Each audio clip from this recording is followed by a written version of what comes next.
Hi, this is Angie with the New Normal Society. Welcome back to A Class of Your Own. Today we're talking about sensory processing for individuals who are on the autism spectrum. And I'm bringing this up in a homeschool video because the way that your student is processing information from their environment through their 5 senses can have a huge impact on their ability to learn. Our 5 senses are sight, sound, taste, touch, and smell. Mostly today we're going to be focused on visual processing, or how we interpret what we see, and auditory processing, which is how we interpret what we hear. First, we'll talk about visual processing and a viral sensation from 2015 called the dress. The dress was a photograph that was shared millions of times in social media, and there were heated debates, celebrities weighing in about this. The reason it became such a sensation is that people couldn't agree on what colors were in the dress. Some people thought it was blue and black, and others thought it was white and gold. In my house, I'm the only one who chose white and gold. My husband and our sons all see the dress as blue and black. And I think this is such a great example of the way that 2 people can look at the same thing and yet see it completely differently. Now, it's not such a stretch then to say that someone who's on the autism spectrum may be seeing things very differently, and not necessarily colors, but things like saturation and brightness, maybe with focus or depth perception. So we're going to talk about those things and how they might be affecting your student. A great illustration of this is fluorescent lighting. There have been many people on the autism spectrum who report that they are able to see what's called a subvisible flicker in fluorescent lighting. So whereas you and I might be slightly annoyed, or we might not even notice, someone on the spectrum can literally see the light flickering. And I think about everywhere that fluorescent lighting is used and how frustrating that must be. It can cause headaches in some people. It can cause severe headaches. It can break concentration. So, not to sound harsh, but if I go into a classroom that is a segregated or self-contained autism classroom and they're using fluorescent lighting, I am automatically going to assume that someone doesn't know what they're doing. Now, there are some people who would say, well, we're going to have fluorescent lighting here because there's fluorescent lighting out in the world and these kids need to get used to it. And my answer to that would be that we would not expect typically developing kids to learn and concentrate in a very loud, chaotic environment. Teachers control that through behavior techniques. They keep the classroom quiet so that the students can listen and learn. So if we're asking students who are on the autism spectrum to learn and to do things that might be really difficult for them, then we need to make sure that the conditions are right so that they can use that processing power for what they're working on.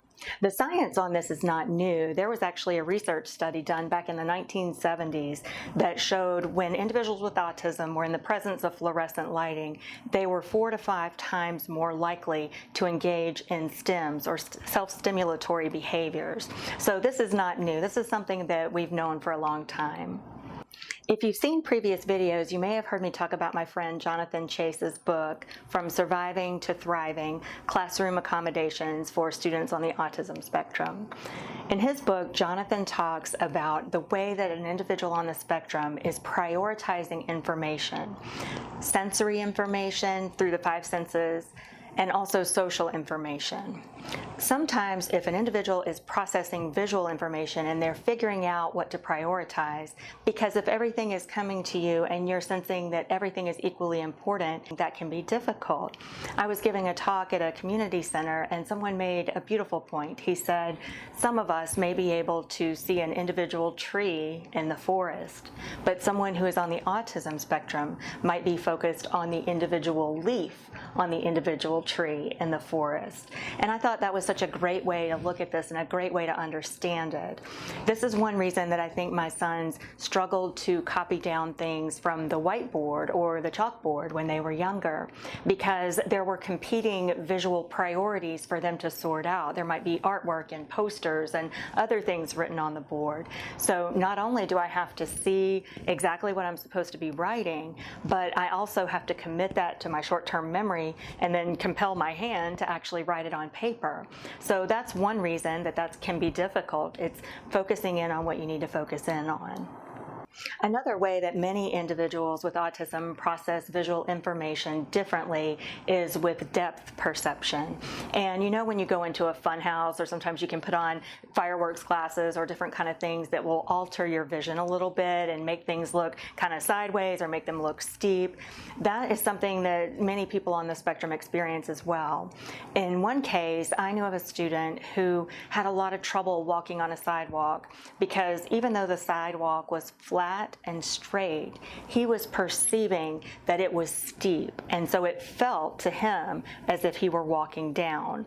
And so with a lot of support and a lot of help, and especially when he was used to it, it wasn't a novel environment, he was able to work through that. But it's just one more thing to think about in your environment and to understand how your student is perceiving the things that they see. Now we'll talk about auditory processing. I loved this quote from scholastic.com. Human language is a remarkable way to communicate. No other form of communication in the natural world transfers so much information in such a short period of time. For my youngest twin, who is most affected by his autism, the first doctor that we saw, the first specialist, was an audiologist, and that was to test his hearing, because we would say his name and he wouldn't respond, or I might ask him a question from across the room and he wouldn't respond. So they wanted to make sure that he was actually physically able to hear, and they found that his hearing was within typical limits, and so then we kept going on our journey. But what was happening is that he was processing what he was hearing differently. Now imagine for a moment, while you're watching this video, that everything in your environment is coming to you at the same volume and in stereo. It might sound something like this.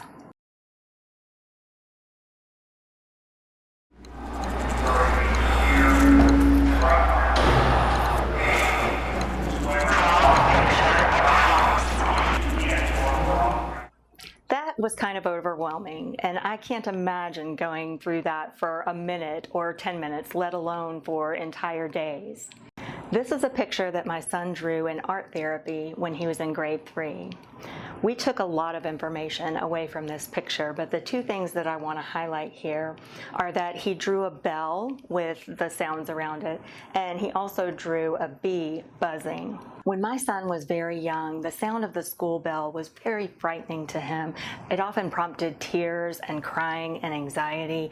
He had to be prepared for days in advance of fire drills because those sudden sounds also were very frightening and very overwhelming to him. And you can also see in this picture that he's covering his ears. So even when he was a baby, when we would go to the mall or to baseball games, to things that I would have thought my kids would enjoy, it was almost a painful experience for him because of all the auditory information that was coming to him at the same volume in stereo, and that sort of is the definition of sensory bombardment. So imagine trying to learn to talk. Imagine trying to hear your name when someone's calling you from a distance, if you hear the air conditioner fan or if you hear someone scraping their chair just as loudly. Differences in auditory processing are a lot more common than you may think. I know when I worked in a high school resource room, I had students with mild to moderate learning differences, and many of them would use a pen for math class. I would ask them, how can you erase if you make a mistake? But they said that the sound of a pencil on paper was excruciating. It was uncomfortable. It made them physically uncomfortable. And it really occurred to me that a lot of kids and a lot of people have those almost extrasensory experiences that can affect their ability to concentrate, to focus, and to learn. I know I thought at one point, especially when he was younger, that my youngest twin was responding to me more slowly because his brain was working more slowly to process the language that I was using. What I realize now is that my language wasn't the only thing that he was working to process. He was prioritizing all the sensory information in his environment, and that was just one small piece of it. I have to tell you, I'm kind of in awe of people who are on the spectrum and have coping mechanisms and have found ways to even function in a world that is not really always designed for them. That's one great advantage of homeschool, is that you have the opportunity to set up an environment that is sensitive to all of these considerations so that your student really has an opportunity to learn. When we talk specifically about how auditory processing affects learning, we can look back to my middle twin's IEP from our last video. Some of the goals for auditory processing were that he would follow two-step oral directions.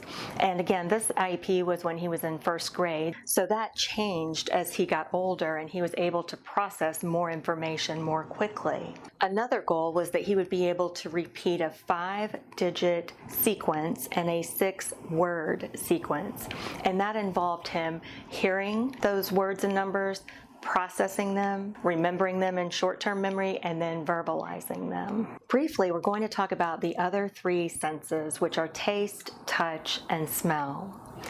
Taste and smell are kind of closely related, and one thing that probably many parents can relate to is individuals on the spectrum sometimes can be very selective, picky eaters. I've known kids who literally had 5 foods that they would eat and that was it. I know when my son was younger, he was very selective and I had to give him a vitamin supplement and it was liquid. If there was 1 drop of this liquid vitamin supplement in his applesauce, he could smell it and he would know it. So luckily he's able to take supplements in capsule form now, but his sense of smell and taste is extremely keen, and that's the case for many people on the spectrum. Now let's talk about our sense of touch. Think about everything in your environment that you're touching right now. Your clothing, maybe you're holding a pen or typing on a computer keyboard. Think about the hardness or softness of the chair where you're sitting. Think about all of those things. We all know the sensation that is very unpleasant of having a tag at the back of your shirt. And then we cut off the tag and it only leaves the small bit, and that's even more annoying, or else we end up putting a hole in the shirt because we want to get rid of it. So imagine what it would be like if your clothing felt that irritating and that annoying. I know many individuals on the autism spectrum who describe certain types of fabric as almost feeling like sandpaper to them. When my twins were young, they went through occupational therapy, and part of that was sensory integration, getting all of their senses to work together and giving them some command of them. And that could be doing things like introducing novel textures, having them write letters in shaving cream, or having what's called a texture board so they could learn the difference between smooth and rough and fuzzy and all different textures in a very controlled environment. And that was super helpful for them to get used to things that they would encounter throughout their day. The other side of the sensory processing equation is self-regulation, and individuals on the spectrum do that through self-stimulatory behaviors, or Stims. Stims can be things like hand flapping or rocking. For my middle twin, it's pacing back and forth. For my youngest twin, he often would walk on his toes, or he would flick his fingers in different kinds of light or in different kinds of reflections. And I also know a woman who likes to make swirls in water, whether that's in the bathtub or in a pool or in a sink. She loves watching the concentric circles, and that's her Stim. The thing about Stims is that we all have them, and they serve a very important purpose. If you bite your nails, or twirl your hair, or if you tap your pen, all of these are Stims. They're things that we do when we're bored to stay alert, or maybe they're things that we do when we're anxious or nervous and we're trying to calm ourselves down.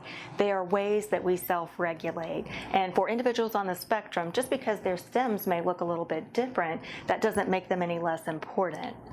Sometimes Stims can be harmful for the individual or for people around them. And at that point, you have to replace that Stim with something that won't hurt them or others. But Stims do serve a purpose, and I would never tell someone to simply extinguish a Stim, because it is helping someone regulate given all of the sensory bombardment that they might be experiencing. So now let's talk about strategies that you can use in your homeschool program to help your student with their sensory processing. To help your student with visual processing, you can keep a clean and uncluttered learning environment. Sometimes you can even use a study carrel, which is manila folders or the three-sided cardboard box dividers. Now, I'm a big fan of experiential learning and hands-on learning, so hopefully your homeschool program isn't just kind of working on paper, but when that's necessary, it can sometimes be helpful to reduce visual distractions. For academic work like reading, you can use rulers or a straight edge. They also sell special tools that will isolate a single line of text or a single paragraph to really help your student understand what they need to focus on and to help them do that. We've also talked in the past about graphic organizers and how helpful those are. They really lay out the structure of things that may be abstract ideas, but it's laid out visually, which will help your student understand where they need to look and what they need to do in that specific space. For lighting, you'll want to try to use lamps or other forms of incandescent lighting. Natural light can sometimes be a problem if there are shadows or reflections, and we all know how I feel about fluorescent lighting, so you'll want to look in your environment for soft lighting that is bright enough for your student to be able to see. And finally, we have a good friend who wears glasses that have very special colored lenses that help reduce brightness and glare in the environment for him. That might be something that's helpful for your student as well. To help your student with auditory processing, speak slowly and clearly. Now, this doesn't have to be a caricature of speaking slowly, but I know myself, I talk fast and I talk a lot. I have to remind myself all the time when I'm talking to my youngest twin to slow down and to use fewer words to make sure that he's getting the message. Another strategy is to use 1 to 2 step directions.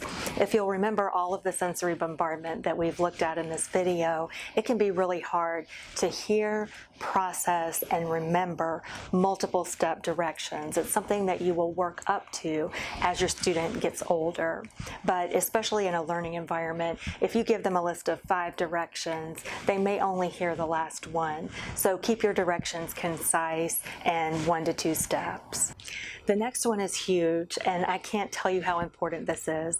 Whenever possible in your homeschool program, use visuals to accompany, to go with auditory information. So in other words, you're not just telling your student, you're also showing them at the same time. If you'll remember during our simulation at the beginning of the video, there was a lot of information coming in, and you may or may not have heard me telling you to draw a picture of a house.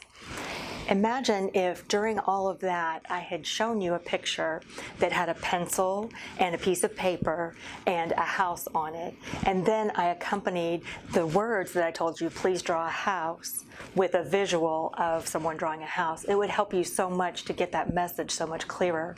There are so many examples of this, and we'll talk a little bit about multisensory learning at the end of the video. When you can engage more than one sense, it helps your student tremendously.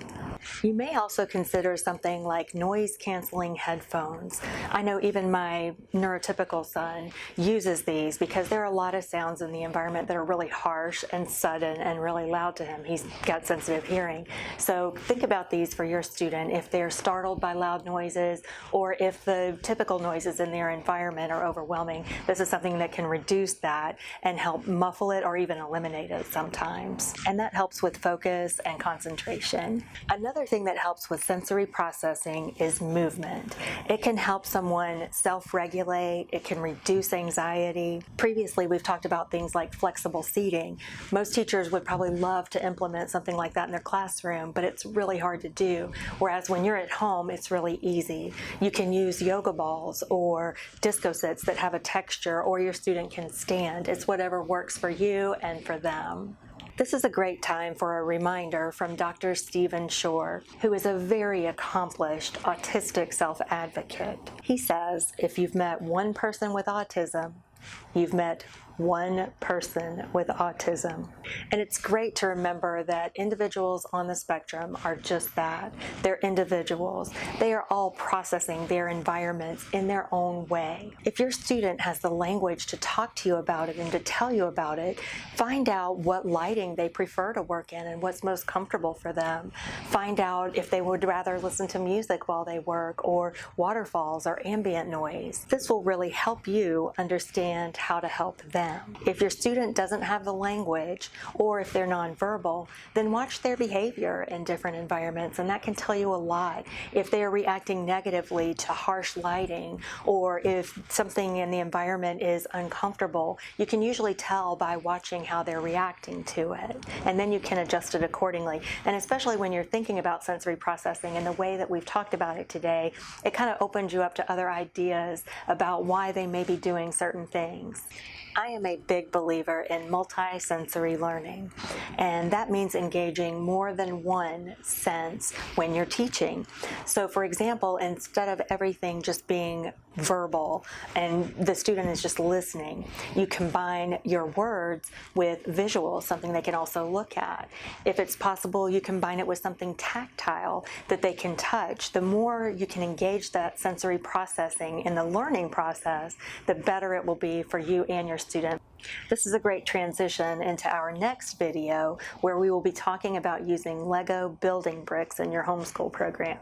I'm really excited. Thank you so much for watching, and I hope you have a great day.